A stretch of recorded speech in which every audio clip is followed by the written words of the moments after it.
Hello दोस्तों, आपका हमारे यूट्यूब चैनल ज्ञान एंड जीके पर स्वागत है। तो दोस्तों, आज हम इस वीडियो के बारे में देखेंगे संतुलित पशु आहार के बारे में। तो हम संतुलित पशु आहार के बारे में संपूर्ण विस्तार से चर्चा करेंगे। तो अगर आपने वीडियो को अभी तक लाइक नहीं किया तो वीडियो को लाइक कीजिए और चैनल को सब्सक्राइब जरूर कीजिएगा। संतुलित पशु आहार एवं इसकी उपयोगिता, यानी संतुलित पशु आहार क्यों चाहिए और इसकी क्या जरूरत है पशुओं को लिए। तो देखिए, हमारे प्राचीन काल से ही कहावत चली आ रही है कि जैसा खाए अन्न वैसा होए तन और मन। अर्थात हमारे शरीर की वृद्धि एवं बनावट में खान पान का विशेष महत्व है।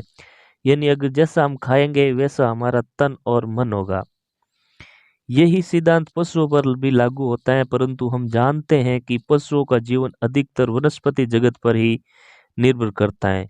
और हम ये भी जानते हैं कि वनस्पतियों से प्राप्त भोजन को विभिन्न प्रकार के पोषक तत्वों की कमी होती है। यानी जो पशुओं का भोजन है वो वनस्पतियों पर आधारित है। और वनस्पतियों से जो भी भोजन प्राप्त होता है उनमें ये जो पोषक तत्वों की है जो कमी भी होती है, जिसके कारण पशुओं का शारीरिक वृद्धि तथा उत्पादन घटता है। यानी जो पोषक तत्वों में, यानी जो भोजन होता है पशुओं का, उनमें पोषक तत्वों की कमी होती है। पोषक तत्वों की कमी होती है तो जिससे का कारण है कि पशुओं में शारीरिक वृद्धि और उत्पादन घटता है। इसलिए पशुओं को उनकी आवश्यकता की पूर्ति करते हुए खिलाना एक महत्वपूर्ण कला है। यानी जो पशुओं की आवश्यकता है उस भोजन की, वही पशुओं को खिलाना चाहिए, जो कि पशुपालन के प्रयोगात्मक अनुभवों के साथ साथ विकसित होती आई है। वैज्ञानिक ढंग से पशुओं को खिलाने का तरीका बहुत ही समय से चला आ रहा है। यानी पशुओं को जो भोजन खिलाया जाता है वो वैज्ञानिक तरीके से खिलाया जाना चाहिए। पशुओं का आहार ऐसे पौष्टिक तत्वों से बना होना चाहिए जिससे उसकी आवश्यकता अनुसार सभी पौष्टिक तत्व मिल सके। यानी जो पशुओं का आहार है वो ऐसे पौष्टिक तत्वों से बना होना चाहिए जिससे क्या है कि जो आप पशुओं को जिस पौष्टिक तत्वों की आवश्यकता है वो सभी पौष्टिक तत्व आवश्यकता अनुसार उनको मिलना चाहिए। क्योंकि ये सभी तत्व उसे एक ही चारे में नहीं मिल सकते। यानी जो पौष्टिक तत्व होते हैं वो एक चारे में नहीं मिलते हैं और वो अलग अलग विभिन्न प्रकार के चारों में मिलते हैं। अतः पशु को विभिन्न प्रकार के आहारों पर निर्भर रहना पड़ता है। यानी जो पशुओं का आहार है वो अलग अलग भी होता है। पशु को उसकी आवश्यकताओं की पूर्ति के लिए 24 घंटे में जितना चारा व दाना दिया जाता है वे मात्रा राशन यानी आहार कहलाती है। यानी जो पशु आहार किसे कहते हैं, यानी पशु आहार किसे कहते हैं। यानी जो पशुओं को उनकी आवश्यकताओं की पूर्ति के लिए, यानी जो पशुओं की आवश्यकता होती है भोजन की, उन भोजन की आवश्यकता के लिए जो पशुओं को 24 घंटे में यानी एक दिन में जितना भी चारा और दाना दिया जाता है उसे पशु आहार कहते हैं।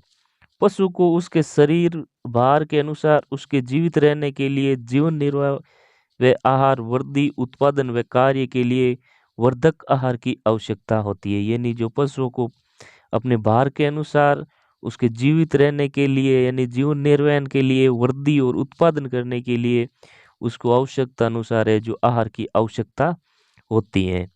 संतुलित आहार उस भोजन सामग्री को कहते हैं, यानी संतुलित आहार या उस सामग्री को भोजन सामग्री को कहते हैं जो किसी विशेष पशु की 24 घंटे की निर्धारित पोषणिक आवश्यकताओं की पूर्ति करता है। यानी जो पशु आहार या भोजन सामग्री उसको कहते हैं जो पशुओं की जो 24 दिन की आवश्यकता होती है उसको पूर्ति करता है।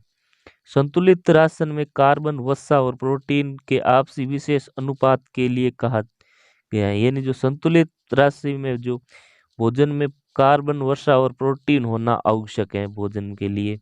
संतुलित आहार चारे व दाने का ऐसा मिश्रण होता है जिसे पशु को स्वस्थ रखने, वृद्धि, उत्पादन या कार्य करने के लिए विभिन्न पोषक तत्व जैसे प्रोटीन, वसा, कार्बोहाइड्रेट, खनिज, लवण एवं विटामिन आदि एक निश्चित मात्रा में निश्चित अनुपात में उपलब्ध होते हैं। यानी जो पशुओं का संतुलित आहार होता है उसमें निश्चित मात्रा में होते हैं देख प्रोटीन, वसा, कार्बोहाइड्रेट, खनिज, लवण और विटामिन, ये एक निश्चित अनुपात में होते हैं। संतुलित आहार में निम्नलिखित विशेष लक्षण होने चाहिए। यानी संतुलित आहार, पशु के जो संतुलित आहार होता है उसमें क्या क्या लक्षण होना चाहिए। देखिए, आहार स्वादिष्ट व समुच्चय हो, यानी जो पशुओं का आहार हो वो स्वादिष्ट हो और सुपाच्य हो, यानी जो पशुओं के लिए पाचन तंत्र के लिए अच्छा हो। आहार स्वच्छ, पौष्टिक व सस्ता हो, यानी जो पशुओं के लिए आहार वो एकदम स्वच्छ आहार हो, पौष्टिक हो और सस्ता भी होना चाहिए। यह विषैला, सड़ा गला, दुर्गंध युक्त व अखाद्य पदार्थों से मुक्त हो, यानी जो भोजन होता है, पशुओं का आहार होता है वो विषैला नहीं होना चाहिए, सड़ा गला नहीं होना चाहिए, दुर्गंध युक्त होना चाहिए, यानी उसमें से दुर्गंध नहीं आनी चाहिए और अखाद्य पदार्थों से मुक्त होना चाहिए। आहार आसानी से उपलब्ध, स्थानीय आहार अवयवों के उपयोग से बनाया जाना चाहिए ताकि सस्ता भी हो, यानी जो पशु आहार हो वो स्थानीय आहार हो, यानी जो अपने आसपास ही मिल जाए और सस्ता हो, ऐसा भोजन पशुओं को खिलाना चाहिए। चारा भली भांति तैयार किया जाए, यानी जो चारा होता है उन वो भली भांति तरीके से जो तैयार करना चाहिए जिससे ही वे आसानी से पचने वे रुचिकर बन सके, यानी वो जो पशुओं को आहार दिया जाता है वे आसानी से यानी पशुओं को पचने में और उनको खाने में रुचिकर होना चाहिए। सख्त दाने जैसे जौ, मक्का इत्यादि को चक्की से दलिया के रूप में दिलवा दे, यानी जो सख्त तार यानी कठोर दाने होते हैं, सख्त होते हैं, यानी जौ हो गया, मक्का हो गया, ये सख्त दाने होते हैं यानी कठोर दाने होते हैं। ऐसे दानों को जो पशुओं को देने से पहले उसको चक्की से दलिया के रूप में यानी छोटे छोटे दानों के रूप में करके उनको खिलाना चाहिए। चारे व दाने का प्रकार अचानक बदलना नहीं चाहिए, यानी जो पशुओं को चारा व दाना दिया जाता है वो अचानक बदलना नहीं चाहिए, धीरे धीरे बदलना चाहिए। पशुओं को जो भी चारा और दाना दिया जाता है वो एकदम से चेंज नहीं होना चाहिए, चारे में धीरे धीरे बदलाव लाना चाहिए ताकि पशु को भोजन प्रणाली का कुप्रभाव न पड़े, यानी जो पशु को भोजन दिया जाता है उसमें अचानक बदलाव नहीं करना चाहिए, जैसा पहले दिया जाता था वैसे ही आगे ही देना चाहिए। अगर चेंज करना हो तो धीरे धीरे चेंज करना चाहिए। गाय एवं भैंसों में शुष्क पदार्थ की खपत प्रतिदिन 2.5 से 3 किलोग्राम प्रति 100 किलोग्राम शरीर भार के अनुसार होती है, यानी गाय और भैंस के जो शुष्क पदार्थ यानी खपत होती है वो प्रतिदिन 2.5 से 3 किलोग्राम तक होती है। इसका तात्पर्य यह हुआ कि 400 किलोग्राम वजन की गाय एक भैंस को रोजाना 10 से 12 किलोग्राम शुष्क पदार्थ की आवश्यकता होती है, यानी इसे मतलब ये 100 किलोग्राम भार के अनुसार होनी चाहिए। इसे ये मतलब होता है कि जो 400 किलोग्राम यानी 400 किलो की जो गाय होती है उसको रोजाना 10 से 12 किलोग्राम है जो आहार की आवश्यकता होती है। इस शुष्क पदार्थ को हम चारे और दाने में विभाजित करें तो शुष्क पदार्थ का लगभग 1/3 हिस्सा दाने के रूप में खिलाएंगे। पशुओं में आहार की मात्रा उसकी उत्पादकता तथा प्रजनन की अवस्था पर निर्भर करती है। पशुओं को कुल आहार 2/3 भाग मोटे चारे से और 1/3 भाग दाने के मिश्रण द्वारा खिलाएं, यानी जो पशुओं को भोजन खिलाया जाता है, पशु आहार खिलाया जाता है, उनमें से कुल आहार में से 2/3 भाग है वो मोटा चारा होना चाहिए और 1/3 भाग है वो दाने के मिश्रण के रूप में यानी दलिया के रूप में होना चाहिए। मोटे चारे में दलहनी तथा गैर दलहनी चारे का मिश्रण दिया जा सकता है, यानी जो मोटा चारा होता है पशुओं को दिया जाता है 2/3, उसमें दलहनी और गैर दलहनी जो चारे वाली फसलें होती हैं उनका मिश्रण भी दिया जा सकता है। दलहनी चारे की मात्रा आहार में बढ़ने से काफी हद तक दाने की मात्रा को कम किया जा सकता है, यानी जो दलहनी चारे की फसलें दी जाती हैं तो उसमें मोटे अनाज देने में थोड़ी बहुत कमी भी कर सकते हैं। सूखे में खाने में सूखा चारा, हरा चारा और पशु आहार को शामिल करें ताकि सभी पोषक तत्व सही मात्रा में मिल सके, यानी जो पशुओं को आहार दिया जाता है उसमें खाने में आहार दिया जाता है उसमें सूखा चारा, हरा चारा और पशु आहार, इन तीनों को सम्मिलित करना चाहिए। सूखा चारा, हरा चारा और पशु आहार, इनको सम्मिलित करने से क्या है जो पोषक तत्व होते हैं सभी प्रकार के वो इनमें से पशुओं को मिल सके। हरे चारे की पाचनशीलता सूखे चारे से अच्छी होती है, यानी जो हरा चारा होता है वो सूखे चारे से उसकी पाचनशीलता है वो अच्छी होती है, यानी हरा चारा पकने में हरे चारे से पशुओं के जो पाचन शक्ति होती है वो अच्छी होती मजबूत होती है। एवं पशु को इससे बड़े चाव से खाते हैं, यानी हरा चारा पशु बड़े चाव से खाते हैं। हरा चारा दूध का उत्पादन बढ़ाता है। इसमें सूडान घास, बाजरा, ज्वार, मकचरी, जई और बरसीम आदि शामिल है। यानी जो हरा चारा होता है पशु के लिए वो दूध उत्पादन बढ़ाता है। यानी हरे चारे से पशु के दूध में वृद्धि होती है, जिसमें हरा चारे में देखिए सूडान घास होती है, बाजरा होता है, जवार होती है, मकचरी होती है, जई होती है और बरसीम जैसे आदि अनेक प्रकार के जो हरे चारे होते हैं वो पशु को खिलाने चाहिए। पशुपालकों को चाहिए कि वो हरे चारे में दलिया या दलहनी दोनों तरह के चारे शामिल करें। यानी पशुपालकों को चाहिए कि वो हरा चारा खिलाए या जो दलिया या दलहनी फसलों के जो चारे होते हैं वो भी खिला सकते हैं। इसमें पशुओं में प्रोटीन की कमी बड़ी आसानी से पूरी की जा सकती है। यानी जो प्रोटीन की कमी होती है पशुओं में, ज़्यादातर देखें तो प्रोटीन की कमी होती है वो हरे चारे से है जो पूरी हो जाती है। यदि पशु आहार में हरा चारा शामिल है तो पौष्टिक मिश्रण में 10 से 12% पाचक प्रोटीन हो। इसके विपरीत यदि हरा चारा नहीं है तो दाने में इसकी मात्रा कम से कम 18% हो। यानी अगर पशुओं को हरा चारा दिया जा रहा है तो उसमें 10 से 12% है जो प्रोटीन होना चाहिए। अगर 10 से 12% प्रोटीन नहीं है तो दाने में इसकी मात्रा कम से कम 18% होनी चाहिए। यानी जो दाना दिया जा रहा है उसमें प्रोटीन की मात्रा है जो कम से कम 18% होनी आवश्यक है। पशुओं को प्रति 100 किलोग्राम शरीर भार पर 8 से 10 ग्राम खाने में नमक प्रतिदिन हो। यानी कोई पशु माना कि 100 किलोग्राम का है या गाय या भैंस 100 किलोग्राम की है तो उसको शरीर के भार के अनुसार देखें तो 8 से 10 ग्राम है जो खाने में प्रतिदिन नमक होना चाहिए। इसके अतिरिक्त 2% खनिज मिश्रण आहार में मिला कर दे। यानी 8 से 10 ग्राम नमक तो होना ही चाहिए। नमक के साथ है जो 2% है जो खनिज मिश्रण आहार में मिला होना चाहिए। चारा खिलाने की नाद पूर्णतः स्वच्छ हो। यानी जो चारा खिलाने की जो नाद होती है वो रखने की जगह होती है पशुओं के लिए चारा रखने की, वो एकदम साफ सुथरी होनी चाहिए, जिसमें नया चारा व दाना डालने से पूर्व बची हुई झुटन को बाहर निकाल दे। यानी जो पशुओं के रखने के लिए आप जो भी बर्तन रखते हो उसमें जो पशुओं का झूठा चारा छोड़ होता है वो पहले बाहर निकाल दे और उसको स्वच्छ करके नया चारा देना चाहिए। संतुलित आहार न मिलने पर पशुओं को होने वाली हानियां। यानी अगर पशुओं को संतुलित आहार नहीं मिलता है तो उनमें से पशुओं को कौन कौन सी हानियां होती हैं, उसे पशुओं के लिए कौन कौन सी बीमारियां होती हैं। देखिए, बछड़े व बच्चियों की वृद्धि दर कम हो जाती है। यानी अगर पशुओं को संतुलित आहार नहीं मिलता है तो पशु में जो बछड़ा या बच्चा होता है ब्याने के बाद उसकी वृद्धि में कमी हो जाती है, जिससे उसकी परिपक्वता में देरी होती है। यानी अगर किसी पशु को ब्याई है तो उसको अगर अच्छा पशु आहार नहीं मिलता है तो उसकी वृद्धि में जो परिपक्वता में जो देरी हो सकती है। कार्य हेतु जाने वाले पशु की कार्य क्षमता कम हो जाती है। जैसे कि नागौरी बैल है जो मजबूत माने जाते हैं। अगर नागौरी बैल को जो संतुलित आहार नहीं मिलता है तो उसकी कार्य क्षमता है वो भी कम हो जाती है। संतुलित आहार के प्रभाव अभाव से पशुओं में कमजोरी आने से उनकी रोग प्रतिरोधक क्षमता कम हो जाती है। यानी अगर संतुलित आहार नहीं मिलता है तो उसमें कमजोरी आ जाती है।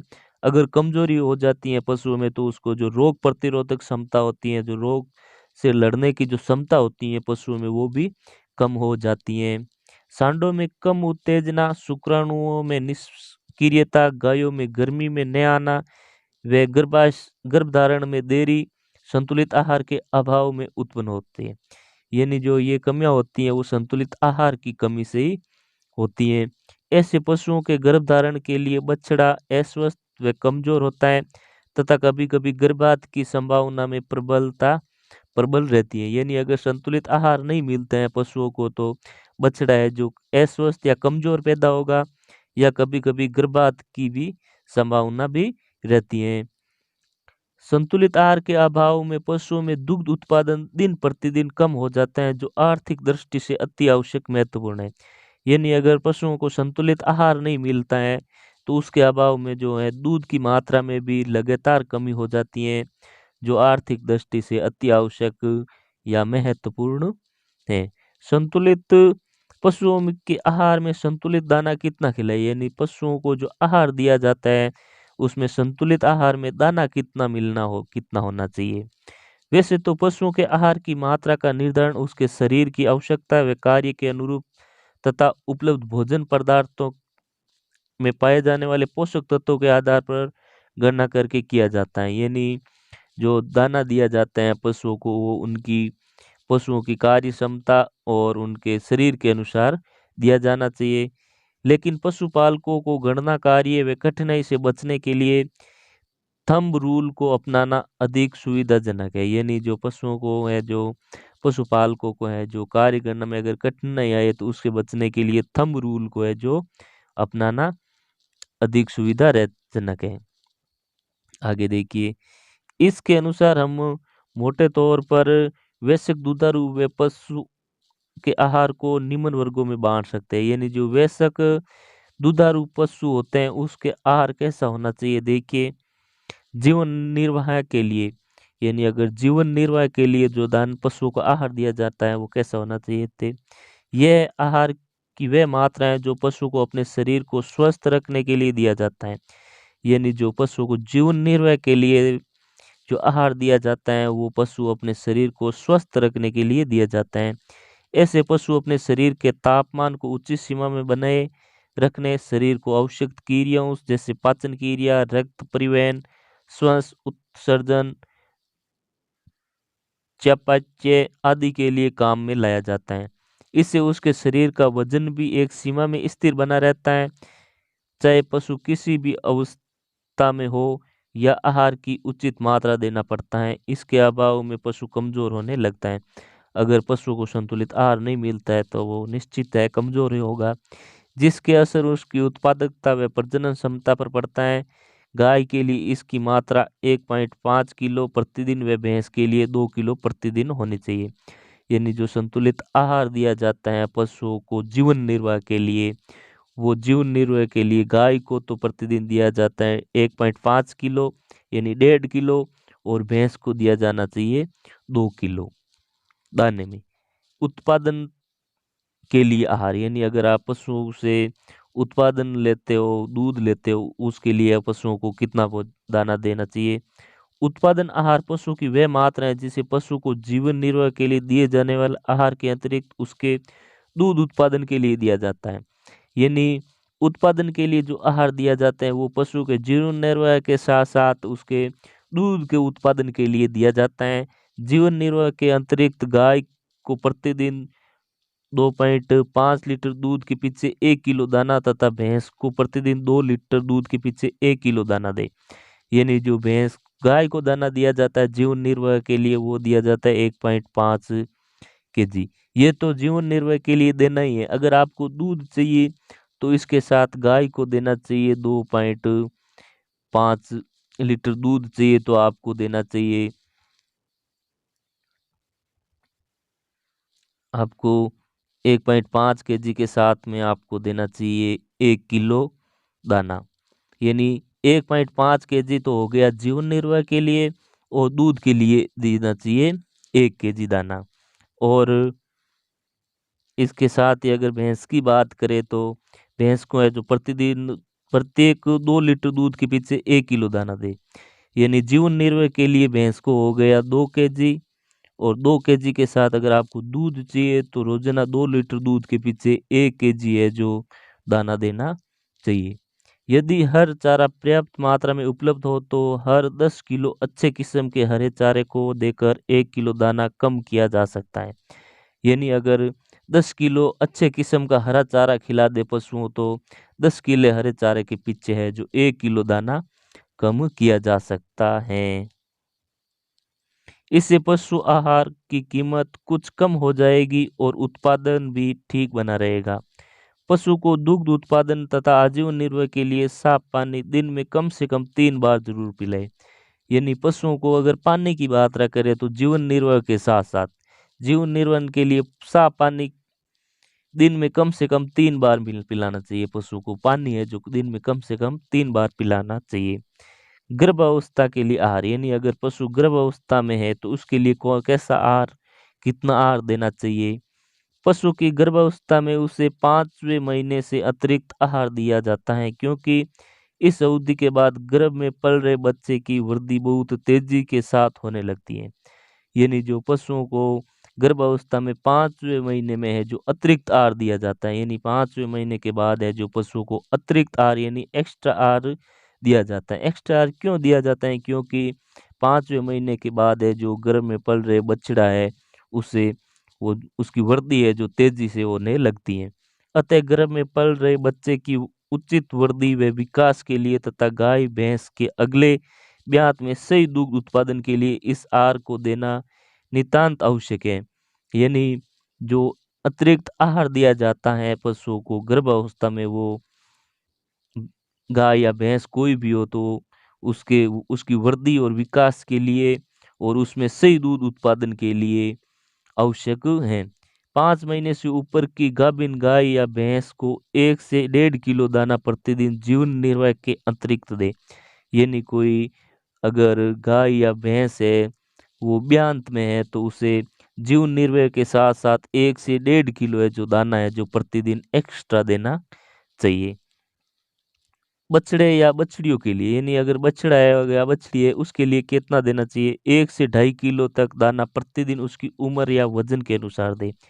यानी जो बछड़ा है उसको 1 से 1.5 किलो उसके उसको प्रतिदिन 1 से 2.5 किलो दाना है जो उसको प्रतिदिन देना चाहिए, उसकी उम्र और वजन के अनुसार देना ये चाहिए।